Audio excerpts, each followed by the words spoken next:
Welcome to night bulletin. ఆంధ్రప్రదేశ్లో ఇటీవల చోటు చేసుకున్న పరిణామాలను చూసి రాష్ట్రంలో అసలు ప్రభుత్వం ఉందా అనిపిస్తోందని వైఎస్ జగన్మోహన్ రెడ్డి తీవ్ర విమర్శలు గుప్పించారు. ప్రజలకు సంక్షేమం అందడం లేదని, అభివృద్ధి కనిపించడం లేదని ఆయన వ్యాఖ్యానించారు. సూపర్ 6 లో అన్ని అమలు చేశామని ప్రభుత్వం చెబుతున్నా అవి అబద్ధాలని, ప్రజలను మోసం చేస్తున్నారని జగన్ ఆరోపించారు. ప్రజలకు అన్యాయం చేస్తా ఉన్నాడు అనే దాని మీద మూడో అంశం.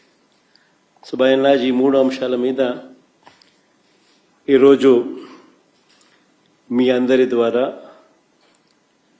ప్రజలకు ఇటువైపున నాణ్యానికి ఇటువైపున ఉన్న స్టోరీని ఇటువైపున ఉన్న అంశాలను కూడా తెలియజేసే కార్యక్రమం చేస్తా ఉన్నాం. అసలు రాష్ట్రంలో ఇటీవల కొన్ని పరిణామాలు చూస్తూ ఉంటే రాష్ట్రంలో అసలు ప్రభుత్వం ఉందా అన్న సందేహాలు ఎవరికైనా కూడా కలుగుతాయి. కామన్ మ్యాన్ పరంగా ఆలోచన చేస్తే, సామాన్యుడి పరంగా ఆలోచన చేస్తే. ఎందుకనంటే రాష్ట్రం అన్నది, ఒక గవర్నమెంట్ అన్నది చేయాల్సిన రొటీన్ కార్యక్రమాలు, చేయాల్సిన రొటీన్ బాధ్యతలు, maintenance of law and order ఇవాళ లేదు. ప్రజాస్వామ్యయుతంగా గొంతు విప్పే పరిస్థితి ఈరోజు లేదు. రెడ్ బుక్ రాజ్యాంగం అని అంటా ఉన్నారు. ప్రజాస్వామ్యయుతంగా గొంతు విప్పితే ఆ గొంతును నలిపేస్తా ఉన్నారు. ప్రజలకు అభివృద్ధి లేదు, ప్రజలకు సంక్షేమం లేదు. తెలంగాణలో గ్రూప్ 1 పరీక్షల వ్యవహారంపై సీఎం రేవంత్ రెడ్డి చేతగానితనం బయటపడిందని బీఆర్ఎస్ సీనియర్ నాయకుడు జగదీష్ రెడ్డి విమర్శించారు. ఈ సమస్య నుండి ప్రజల దృష్టిని మళ్లించేందుకు లొట్టపీసు కేసులను తెరపైకి తెస్తున్నారని ఆయన ఆరోపించారు. రేవంత్ రెడ్డి మీద 2 ఏళ్ల పాలనలో పెట్టాలంటే 100 కేసులు పెట్టాల్సి ఉంటుందని వ్యాఖ్యానించారు. మీడియా ద్వారా బెదిరింపులు చేసి స్పేస్ ఆక్యుపై చేయవచ్చేమో కానీ ప్రజల మనసుల్లో స్థానం సంపాదించలేరని అన్నారు. కానీ ఇది లొట్ట పీస్ కేసు అనే సంగతి కేటీఆర్ గారు ఆనాడే చెప్పిండు, ప్రజలందరికీ కూడా తెలుసు. వీటితో ఏమి కాదనే సంగతి అందరికి కూడా తెలుసు. నిజంగా కేసు పెట్టాల్సి వస్తే నిన్ను 100 సార్లు జైలు వేయాల్సిన పరిస్థితి వచ్చింది ఈ 2 ఏళ్ల పరిపాలనలో. ఉండేది నువ్వు చేసిన దుర్మార్గాలకి, నువ్వు చేస్తున్న మోసాలకి, ప్రజలకి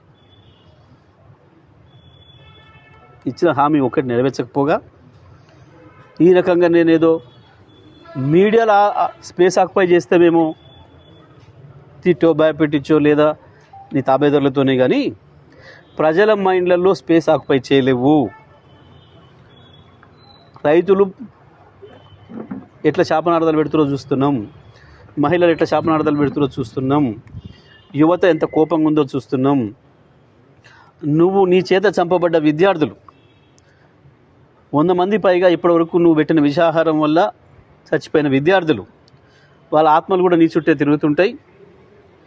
ఒక్కటి కూడా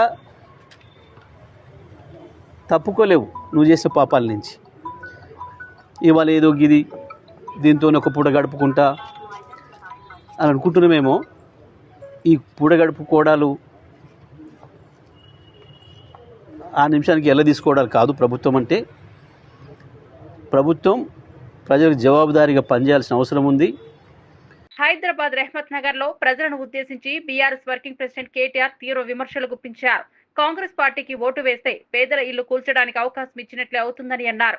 హైడ్రా పెద్దవారి ఇళ్లను తాకరాదని సీఎం రేవంత్ రెడ్డి అన్న తిరుపతి రెడ్డి దుర్గం చెరువు నీటిలో ఇల్లు కట్టుకున్నా ఎలాంటి చర్యలు తీసుకోలేదని ఆరోపించారు. కానీ పేదల బస్తీలలో మాత్రం ఇళ్లను కూల్చేస్తున్నారని మండిపడ్డారు. డబ్బులు ఇచ్చి పేదల ఓట్లు దోచాలని కాంగ్రెస్ చూస్తోందని విమర్శించారు. వాళ్ళకి లైసెన్స్ ఇచ్చినట్టు అవుతుంది. మరి కావన్నా వద్దాం, మీరే ఆలోచన చేయండి.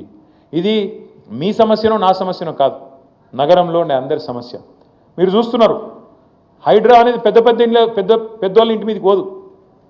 రేవంత్ రెడ్డి అన్నగాడు ఇక్కడనే ఉంటాడు, తిరుపతి రెడ్డి అని. దుర్గం చెరువు పక్కకు నీళ్ళల్లో కట్టిండి ఇల్లు, FTLలో. ఆడికి మాత్రం పోదు హైడ్రా. ఎందుకు? ముఖ్యమంత్రి అన్న కదా, పోతే ఉద్యోగం పోతుంది కదా. ఆడికి పోదు. ఆడికి పోతుంది, రెహమత్ నగర్ పోతుంది, బోరబండ పోతుంది, యూసఫ్గూడ పోతుంది, షేక్పేట పోతుంది, ఎర్రగడ్డ పోతుంది. మీ దగ్గర ఉండే బస్తీలకు మాత్రం బరాబర్ వస్తుంది. కులగొడితే పేదవాడిని అడిగేటోడేవాడు? గోపన్న లేడు కదా. గోపన్న ఉంటే బరాబర్ వచ్చి అడ్డం నిలబడుతుండే.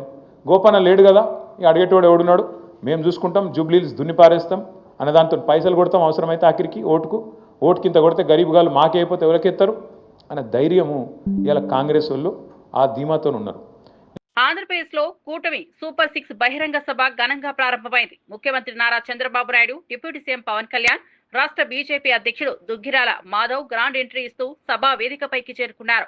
సభా ప్రాంగణం నినాదాలతో మార్మోగగా విపరీతంగా హాజరైన జనసందోహం నాయకులకు ఘన స్వాగతం లభించింది. సూపర్ 6 హామీలతో రాష్ట్రానికి అభివృద్ధి, సంక్షేమ అందిస్తామని కూటమి నేతలు సభలో ప్రజలకు హామీ ఇవ్వనున్నారు.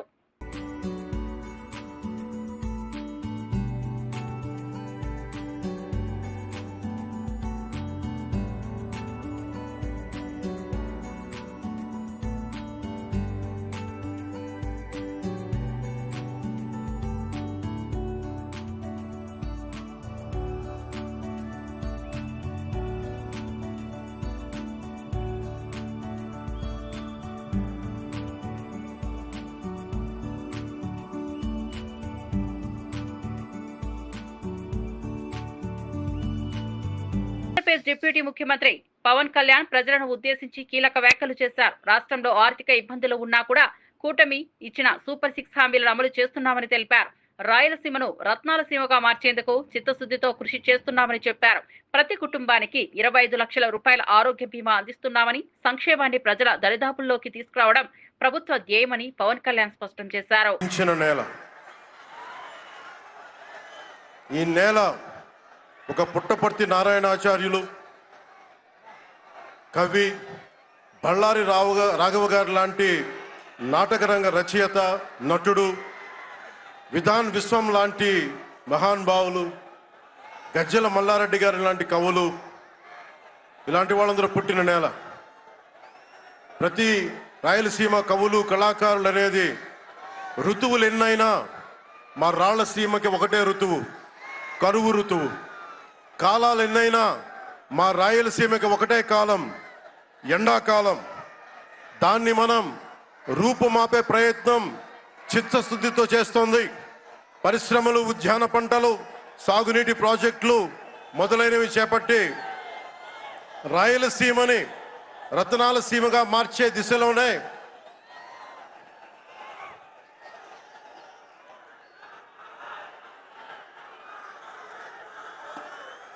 ఈ రోజున మేమందరం గౌరవ ముఖ్యమంత్రి గారి చంద్రబాబు నాయుడు గారి నాయకత్వంలో మీ ముందుకున్నాం. ఈ సూపర్ 6 కార్యక్రమం ఇన్ని వేల కోట్లు ఆర్థిక ఇబ్బందుల నుండి వీటన్నిటినీ ముందుకు తీసుకురాగలుగుతున్నామంటే మీ భవిష్యత్తు కోసం, యువత భవిష్యత్తు కోసం, మహిళల భవిష్యత్తు కోసం, ప్రతి ఆంధ్రప్రదేశ్లో ఉన్న ప్రతి ఒక్కరూ బాగుండాలి, మీరు ఆనందంగా ఉండాలి.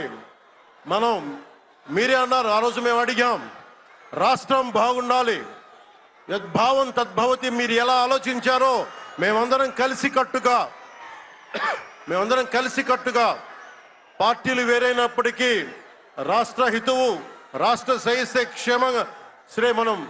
శ్రేయస్సును దృష్టిలో పెట్టుకొని ఈ రోజున మీ ముందుకొచ్చి ఇంత ఘన విజయంగా, ఇంత దిగ్విజయంతో ఈ సూపర్ 6 కార్యక్రమాన్ని మీ ముందుకు తీసుకొచ్చాం. దీని సూపర్ 6 కార్యక్రమానికి సంబంధించి భవిష్యత్తు రాయలసీమ వెనుకబాటుతనం గురించి, దానికి నీటి సౌకర్యాల గురించి, పారిశ్రామిక గురించి గౌరవ ముఖ్యమంత్రి గారు మాట్లాడతారు. నేను చెప్పదలుచుకున్నది ఒకటి, ఆరోగ్య బీమా పథకం సాకారం కాబోతుంది. ఒక్కొక్క పథకం ద్వారా ఒక్కొక్క కుటుంబానికి 25 లక్షల ఆరోగ్య బీమా వర్తిస్తుంది. అలాగే పర్యాటక రంగంలో కూడా మనకి దాదాపు 10,000 పైచులకు పెట్టుబడులు ఆకర్షిస్తున్నాం. అలాగే పంచాయతీ రాజ్ శాఖలో కూడా పల్లె పండుగ ద్వారా 13,300 గ్రామ పంచాయతీలని గ్రామ సభలు నిర్వహించి రికార్డ్ చేసి 2,007 కిలోమీటర్ల బీటీ రోడ్లు, 4,000 కిలోమీటర్ల సిసి రోడ్లు చేయగలిగాం. 1,55,000 నీటి కుంటలు నిర్మించి 1 TMC నీటిని వర్షాకాలం నిల్వ చేయగలిగాం. అలాగే మూగజీవాల దాహార్తి తీర్చేందుకు 15,000కి పైగా నీటి తొట్లు నిర్మించాం. 22,518 మినీ గోకులాలు చేశాం. అడవి తల్లి బాట కార్యక్రమం గౌరవ ప్రధానమంత్రి శ్రీ నరేంద్ర మోదీ గారి సహకారంతో, ముఖ్యమంత్రి శ్రీ నారా చంద్రబాబు నాయుడు గారి నాయకత్వంలో కూటమి ప్రభుత్వం 1,005 కోట్లతో ప్రధానమంత్రి పిఎం జన్మన్ పథకం, మహాత్మా గాంధీ జాతీయ ఉపాధి హామీ పథకం ద్వారా రాష్ట్ర ఉపాధి హామీ పథకం 625 గిరిజన గ్రామాలని అనుసంధానిస్తూ 1069 కిలోమీటర్ల రోడ్ల నిర్మాణం జరుగుతోంది. గర్భిణీ స్త్రీలకి డోలీ మోతల నుంచి విముక్తి కలిగించాల లక్ష్యంతో ముందుకెళ్తున్నాం. 7,910 కోట్లతోటి జల్ జీవన్ మిషన్ కి ప్రాజెక్టులు చేపట్టాం.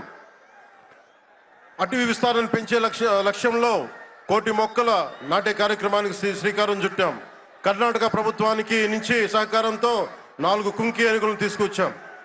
అలాగే శాంతి భద్రతల పరిరక్షణ వ్యవహారంలో భేదాలు చూడకుండా ముందుకు వెళ్తామని శాసనసభ సాక్షిగా గౌరవ ముఖ్యమంత్రి శ్రీ నారా చంద్రబాబు నాయుడు గారు స్పష్టం చేశాం. నేను అదే మాట చెప్పాను. ఆ మాట కట్టుబడే ముందుకు వెళ్తున్నాం. శాంతి భద్రతలకు ఎలాంటి ఆటంకం కలగకుండా ఉన్నప్పుడే రాష్ట్రంలో పెట్టుబడులు, పరిశ్రమలు వచ్చి యువతకి ఉపాధి, ఉద్యోగ అవకాశాలు లభిస్తాయి. ముఖ్యంగా మన రాయలసీమ యువతకి మీరు ఉపాధి అవకాశాలకు వేరే రాష్ట్రాలకు వెళ్లకుండా మన అనంతపురంలో, మన కర్నూలు, మన కడప, మన చిత్తూరు జిల్లాల్లో మొత్తం ఉపాధి అవకాశం పక్క రాష్ట్రాల నుంచి మనకు వచ్చేలాగా పారిశ్రామికరణ జరగాల దిశగా గౌరవ ముఖ్యమంత్రి నారా చంద్రబాబు నాయుడు గారు ఆధ్వర్యంలో, ఆయన నాయకత్వంలో ముందుకు తీసుకెళ్తున్నాం.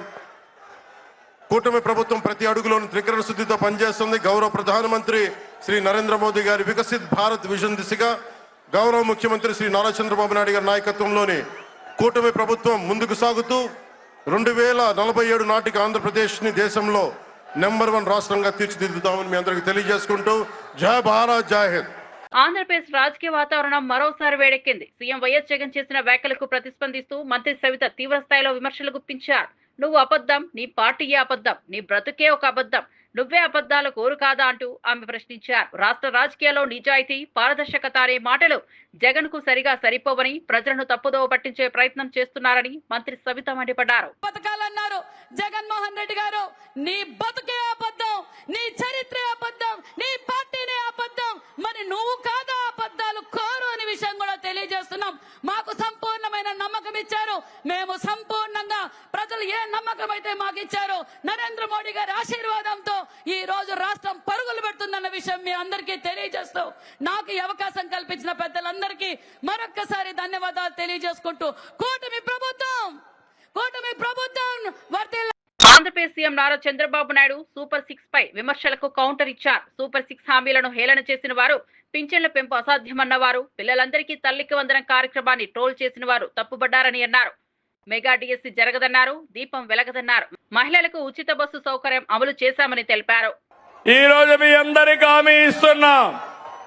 దసరా రోజున ఆటో డ్రైవర్లందరికీ వాహన మిత్ర కింద 15,000 రూపాయలు ఆర్థిక సహాయం చేస్తామని అనౌన్స్ చేస్తున్నాను.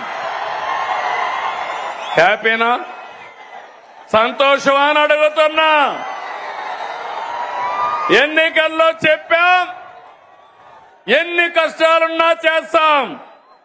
వాహన మిత్ర కింద సంవత్సరానికి ఆటో డ్రైవర్లకి 15,000 ఇస్తామని మీ అందరికీ హామీ ఇస్తున్నా. ఇది మంచి కార్యక్రమం అనుకుంటే గట్టిగా చప్పట్లు కూడా చెప్పండి, మంచి కార్యక్రమం అని. ఇది ప్రభుత్వానికి పేదవాళ్లపై నుండే ప్రేమని మరొక్కసారి. ములుగు మండలం మదనపల్లి గ్రామంలో ఇందిరమ్మ ఇళ్ల నిర్మాణ పనులు ప్రారంభమయ్యాయి. ఈ కార్యక్రమంలో రాష్ట్ర పంచాయతీరాజ్, గ్రామీణాభివృద్ధి, స్త్రీ శిశు సంక్షేమ శాఖ మంత్రి డాక్టర్ ధనసరి అనసూయ సీతక్క పాల్గొన్నారు. భూమి పూజ అనంతరం మాట్లాడుతూ ఇందిరమ్మ ఇళ్ల పథకం ద్వారా ప్రతి నిరుపేద కుటుంబానికి 5 లక్షల నిధులు అందజేస్తున్నామని తెలిపారు. పేదల ఇంటి కలను సాకారం చేసి వారి జీవితాల్లో వెలుగులు నింపడం ప్రభుత్వ లక్ష్యమని చెప్పారు. ఇప్పటికే 6,000 ఇళ్లు మంజూరు చేసినట్లు, రాబోయే రోజుల్లో విడతల వారీగా మరిన్ని ఇళ్లు మంజూరు చేస్తామని హామీ ఇచ్చారు. ఈ కార్యక్రమంలో కాంగ్రెస్ జిల్లా అధ్యక్షుడు పైడాకుల అశోక్, జిల్లా గ్రంథాలయ సంస్థ చైర్మన్ భాను రవిచందర్, వ్యవసాయ మార్కెట్ కమిటీ చైర్మన్ రేగా కళ్యాణితో పాటు స్థానిక నాయకులు, కార్యకర్తలు పాల్గొన్నారు.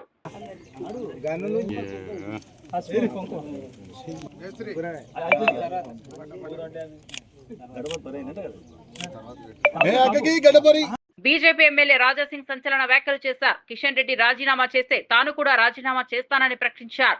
ఇద్దరం స్వతంత్ర అభ్యర్థులుగా పోటీ చేస్తే ఎవరి దమ్ము ఎంత ఉందో ప్రజల తీర్పుతో తేలుతుందని సవాల్ విసిరారు.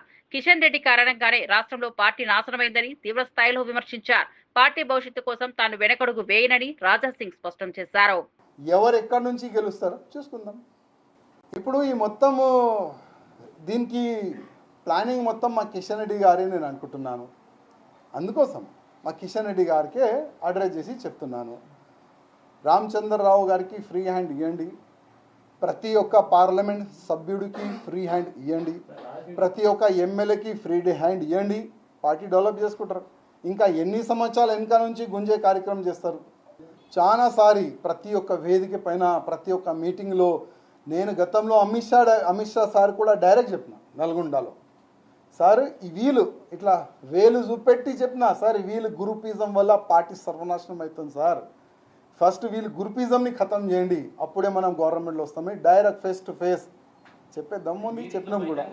తెలంగాణలో గ్రూప్ 1 పరీక్షల వ్యవహారంపై బీఆర్ఎస్ ఎమ్మెల్సీ దాసోదు శ్రవణ్ తీవ్ర వ్యాఖ్యలు చేశారు. హైకోర్టు ఆదేశాలను బేషరతుగా పాటించి మెయిన్స్ పరీక్షలు మళ్లీ నిర్వహించాలని డిమాండ్ చేశారు. కాంగ్రెస్ ప్రభుత్వం పెద్ద పెద్ద లాయర్లను పెట్టి సుప్రీంకోర్టుకు వెళ్తే విద్యార్థుల గొంతు కోసినట్టే అవుతుందని హెచ్చరించారు. తమ తప్పును ఒప్పుకోకుండా పరీక్షను రద్దు చేయాలని, కొత్తగా నిర్వహించాలని స్పష్టం చేశారు. పెద్ద పెద్ద లాయర్లను పట్టుకొచ్చి మేము డబ్బులున్న లాయర్లను పట్టుకొచ్చి మేము ఏదో మ్యానిపులేట్ చేస్తాము, రిట్ అపీల్ చేస్తాము, ఫస్ట్ కోర్టుకు పోతామని చెప్పని అంటున్నారు.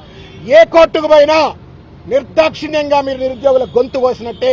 మీ దగ్గర డబ్బులు ఉండొచ్చు, పెద్ద పెద్ద రాయలు రావచ్చు, రిట్ అపీల్ చేయొచ్చు, సుప్రీంకోర్టు పోవచ్చు, ఇంకెక్కడికైనా పోవచ్చు. మీరు వేసే ప్రతి అడుగు తెలంగాణ నిరుద్యోగ విద్యార్థుల యొక్క భవిష్యత్తును సర్వనాశనం చేసినట్టే, కాల రాసినట్టే అనే విషయాన్ని రేవంత్ రెడ్డి గారు టీజీపీఎస్సీ తెలుసుకోవాలని చెప్పని. హుందాతనం ఉండాల.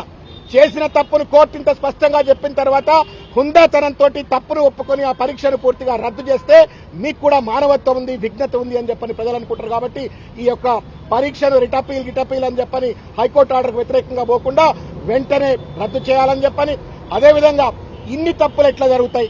There is an IAS officer sitting there. ఆయన ఒక చైర్మన్, ఆయన కింద ఇంకొక సెక్రటరీ ఉంది, ఆమె ఐఏఎస్ ఆఫీసర్, ఇంతమంది అధికారులు ఉన్నారు. ఇంతమంది ఉండగా ఇన్ని లోపభూయిష్టంగా ఎగ్జామ్ ఎట్లా నిర్వహిస్తారు? ఇన్ని లక్షల మంది జీవితాలతో ఎట్లా చెలగాటమాడతారు? అంటే తప్పనిసరిగా దీంట్లో ఉన్నటువంటి ఒక అవినీతి వెనక ఉన్నటువంటి ఒక పెద్దలు ఎవరు, తిమింగలాలు ఎవరు బయటికి రావాలా. వాళ్లపైన చర్యలు తీసుకోవాలంటే పూర్తి స్థాయిలో విచారణ జరపాలని చెప్పని కోరుతాం. తెలంగాణలో గ్రూప్ 1 నియామకాలపై సీరియస్ ఆరోపణలు వెలువడ్డాయి. బహుజన సమాజ్ పార్టీ రాష్ట్ర అధ్యక్షుడు ఆర్ఎస్ ప్రవీణ్ కుమార్ మాట్లాడుతూ ఒక కాంగ్రెస్ మంత్రి గ్రూప్ 1 ఉద్యోగం కోసం 3 కోట్ల రూపాయలు అడిగారని సంచలన వ్యాఖ్యలు చేశారు. రాష్ట్రంలో ఉద్యోగ నియామకాలలో అవినీతి బహిర్గతమైందని, దీనిపై నిక్షేపపాత విచారణ జరగాలని ఆయన డిమాండ్ చేశారు. నిరుద్యోగుల భవిష్యత్తులో ఆడుకోవడం అసహనీయమని, ప్రభుత్వమే దీనిపై స్పష్టమైన సమాధానం చెప్పాలని ప్రవీణ్ కుమార్ డిమాండ్ చేశారు. ఒక ట్రాన్స్ఫర్ కే మేము కాంగ్రెస్ వాళ్ళ 30 లక్షలు తీసుకుంటాము, మీరు గ్రూప్ 1 ఉద్యోగం కావాలంటే 3 కోట్ల రూపాయలన్నా ఇవ్వరా అని చెప్పి కాంగ్రెస్ నాయకులు నిరుద్యోగులతో బేరసారాలు చేస్తున్నట్టుగా కూడా మీడియాలో వార్తలు వస్తున్నాయి. అయ్యా రేవంత్ రెడ్డి గారు, మీరు సిబిఐ విచారణ జరపాల్సింది కాళేశ్వరం ప్రాజెక్టు మీద కాదు, జనాల పొట్టనిప్పే కాళేశ్వరం ప్రాజెక్టు మీద కాదు, నిరుద్యోగుల పొట్టగొట్టే ఈ ఎగ్జామినేషన్లు ఏవైతే అవకతవకలు ఉన్నాయో టీజీపీఎస్సీ వ్యవహారం మీద సిబిఐ ఎంక్వైరీ జరపాలి. కూటమి పాలనలో సూపర్ 6 కాదు, అనేక సిక్సర్లు కొట్టామని బీజేపీ రాష్ట్ర అధ్యక్షుడు పివిఎన్ మాధవ్ అన్నారు. బుధవారం అనంతపురంలో నిర్వహించిన సూపర్ 6 సూపర్ హిట్ సభలో ఆయన ప్రసంగించారు. ప్రజా రాజధాని అమరావతి నిర్మాణం, పోలవరం ప్రాజెక్టు కోసం కేంద్రం భారీగా నిధులు కేటాయిస్తోందని తెలిపారు. కేంద్ర రాష్ట్ర ప్రభుత్వాల సహకారంతో పోలవరం ప్రాజెక్టు 2 ఏళ్లలో పూర్తవుతుందని ఆశాభావం వ్యక్తం చేశారు. సామాజిక సమరత సాధించడానికి, ఆర్థిక సమానత్వం సాధించడానికి, రాష్ట్ర అభివృద్ధి సాధించడానికి ఆలోచించిన అద్భుతమైన పథకాలుగా మనం వేణాళ్ళ కొనియాడుతున్నాం. కేవలం ప్రజలే కాదు, మిగతా రాష్ట్రాలు కూడా ఇవి సూపర్ 6 కాదు, అనేక 6లు మనందరం కూడా చూసాం. ఐపీఎల్లో హైయెస్ట్ 6లు కొట్టిన వాడికి అవార్డు ఇస్తాడు. ఇవాళ ఈ యొక్క ఆంధ్రప్రదేశ్ మన గౌరవ ముఖ్యమంత్రి చంద్రబాబు నాయుడు గారి నేతృత్వంలో కేవలం 6 6లు కొట్టలేదు, అనేక 6లు కొట్టాం. మనం గాని గమనిస్తే ఈ కూటమి ప్రభుత్వం ఏర్పడిన వెంటనే మన ప్రియతమ ప్రధాని నరేంద్ర మోడీ గారి నేతృత్వంలో మనందరి యొక్క జీవన నాడి పోలవరానికి సంబంధించిన 12,517 కోట్ల రూపాయలు మనకి మంజూరు చేయడం ద్వారా మన సాగునీరు, తాగునీరు కష్టాలు తీర్చి ముందుకెళ్లడానికి వాళ్ళ మార్గం సుగమం చేశారు. త్వరలోనే 2 సంవత్సరాల్లోనే ఇవాళ కూటమి నేతృత్వంలో గౌరవ ముఖ్యమంత్రి చంద్రబాబు నాయుడు గారు, డిప్యూటీ ముఖ్యమంత్రి పవన్ కళ్యాణ్ గారి నేతృత్వంలో 2 సంవత్సరాల్లో పూర్తయి గ్రావిటీలో కృష్ణా బేసిన్ కి నీరు రావటం, కృష్ణా బేసిన్ కి నీరు వస్తుందంటే రాయల రాయలసీమకి ఏదైతే 200 టీఎంసీ హామీ ఉందో అది నెరవేరడానికి త్వరలోనే కాబోతుందని మీ అందరికీ చెప్పడానికి ఇవాళ గర్వపడుతున్నాను. కేవలం అదే కాదు, ఇవాళ మన రాజధాని అమరావతి నిర్మాణం కోసం కేంద్రం 15,000 కోట్ల రూపాయలు గ్రాంట్ రూపంలో 11,000 రూపాయలు మనకి ఏదైతే హడ్కో నుంచి రుణ రూపంలో అనేక రకాల ఇతర అవసరాల కోసం నిధులు మన ప్రాంతానికి ఇవ్వటం ద్వారా అమరావతి నిర్మాణానికి కేంద్ర రాష్ట్ర ప్రభుత్వాలు చేస్తున్న కృషి, గౌరవ ముఖ్యమంత్రి చంద్రబాబు నాయుడు గారి నేతృత్వంలో ఒక భవ్యమైన రాజధాని, ప్రజా రాజధాని నిర్మించబోతున్నాం. అది ఇంకో 6 అని మనం గమనించాలి. కేవలం ఇదే కాదు, మన ప్రాంతంలో ఉపాధి ఉద్యోగ అవకాశాలు కల్పించే విధంగా మన ప్రాంతానికి కల్పతరువుగా ఉన్న ఏదైతే విశాఖ స్టీల్ ప్లాంట్ ఉందో, స్టీల్ ప్లాంట్ ని రక్షించడం కోసం 11,440 కోట్ల రూపాయలు ఇవ్వటం, దీంతో పాటు ఈక్విటీ మిగతా అవసరాలకన్నిటికీ డబ్బులు ఇవ్వటం ద్వారా ఇవాళ స్టీల్ ప్లాంట్ నిలబెట్టడం కూడా కూటమి ఘనత. ఇదొక 6 అని మనం గమనించాలి. కేవలం ఇదే కాదు, మన ప్రాంతంలో సుమారు గత ఏడాదిలో 9,75,000 కోట్ల రూపాయలు పెట్టుబడులు వచ్చాయి. ఒక సంవత్సరంలో ఒక రాష్ట్రానికి ఇంత పెద్ద ఎత్తున నిధులు ఏ రాష్ట్రానికి రాలేదనే విషయం మనం గమనించాలి. ఇవాళ డబుల్ ఇంజన్ సర్కార్ అంటే, కూటమి ప్రభుత్వం అంటే ఏమిటి అంటే, ఒక సంవత్సరంలో 9,75,000 కోట్ల రూపాయలు అక్షరాల మన ప్రాంతానికి రావటం ఏదైతే ఉందో, రాబో కాలంలో అనేక రకాల ఉపాధి ఉద్యోగ అవకాశాలు కల్పన అవుతుంది. ఎంత అవుతుంది అంటే 20 లక్షలు మనం కూటమి ప్రభుత్వం ఆధ్వర్యంలో మీకు భరోసా ఇవ్వటం జరిగింది. మీ అందరికీ తెలియజేస్తున్నాను, 20 లక్షలు మించి ప్రజలందరికీ కూడా ఉపాధి కలిగే విధంగా ఇవాళ మనకి పెట్టుబడులు వచ్చాయి. కేవలం పేపర్ మీద ఎంఓయూలు కాదు, అవన్నీ కూడా స్థలాలు సేకరణే, పూర్తి స్థాయిలో పనులు ప్రారంభమే. ఇవాళ మన గ్రీన్ హైడ్రోజన్ ప్రాజెక్ట్ విశాఖపట్నం సంబంధించి ఎన్టీపీసీ సంబంధించిన ఏదైతే ప్రాజెక్ట్, దాని తర్వాత ఆర్సెల్ మిట్టల్ అని చెప్పి ఇంటిగ్రేటెడ్ స్టీల్ ప్లాంట్ సంబంధించిన నిర్మాణం కానీ, బీపీసీఎల్ సంబంధించిన పెట్రో కెమికల్ కాంప్లెక్స్ కానీ, ఈ విధంగా అనేక రకాల పెట్టుబడులు వస్తున్నాయి. మననే నరేంద్ర మోడీ గారి నేతృత్వంలో మనకి ఏదైతే semi conductor unit south Korea company మన ప్రాంతానికి రావటం అంటే గొప్ప అడుగు ముందడుగా. కాళేశ్వరం ప్రాజెక్టుపై సిబిఐ విచారణ ప్రారంభమైన నేపథ్యంలో బీఆర్ఎస్ నాయకులు ఆగ్రహంతో స్పందిస్తున్నారని మంత్రి వివేక్ వ్యాఖ్యానించారు.